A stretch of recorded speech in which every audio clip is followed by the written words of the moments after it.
Bonjour, on va construire ensemble un triangle MOT, isocèle en M. Donc ce qui est important, c'est le mot isocèle en M1. Donc c'est-à-dire quand je vais faire le schéma à main levée, et ben il part du point M. Voilà, c'est de là que partent les deux côtés isocèles. Je vais faire deux petites barres pour montrer que là il y a deux côtés égaux. Ensuite il y a O et T. Après je reporte les longueurs. OT fait 3 cm. Et MO fait 5 cm. Et si MO fait 5, comme il est isocèle en M, MT aussi fait 5 cm.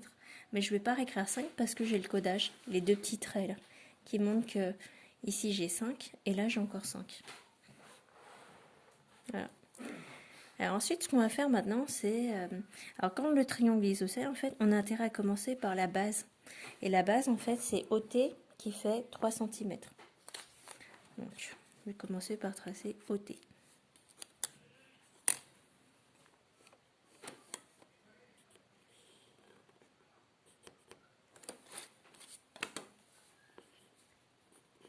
Voilà, je mets 3 cm.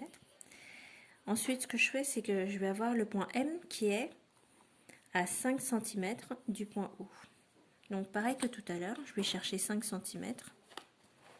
Hop, du point O. Donc là, j'ai déjà 3. Bon, maintenant, je vais chercher 5.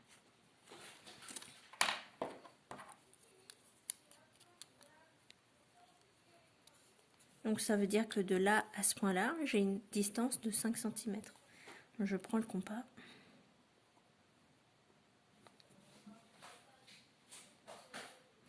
Et à nouveau, le problème, c'est que quand je suis à 5 cm, je sais que j'ai 5 quelque part, mais je ne connais pas l'angle, d'accord, pour placer 5. Et là, c'est pareil. Donc, c'est pour ça que j'utilise mon compas et je vais tracer un arc de cercle. Alors, la question, c'est est-ce que je le fais en haut ou vers le bas? Les deux. Voilà. On peut même faire un cercle entier, hein, si on a envie, qui part du point haut. Et pour avoir tous les points à 5 cm de haut. Et pareil, on sait que le point M est à 5 cm du coup, d'accord, la même longueur de T. Donc je pars de T et je cherche tous les points qui pourraient être à 5 cm et qui m'intéresseraient. Et là, hop,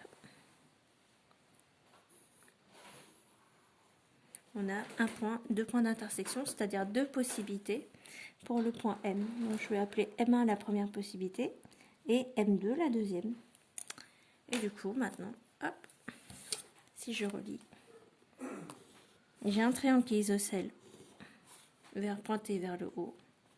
D'accord. Ici, on vérifie bien qu'on a 5 cm. Voilà, on les a aussi de l'autre côté. Et là, j'ai bien mes 3 cm de départ. Et donc, j'aurai pareil. Donc, soit vous choisissez le triangle qui est en haut, soit vous choisissez le triangle qui est en bas.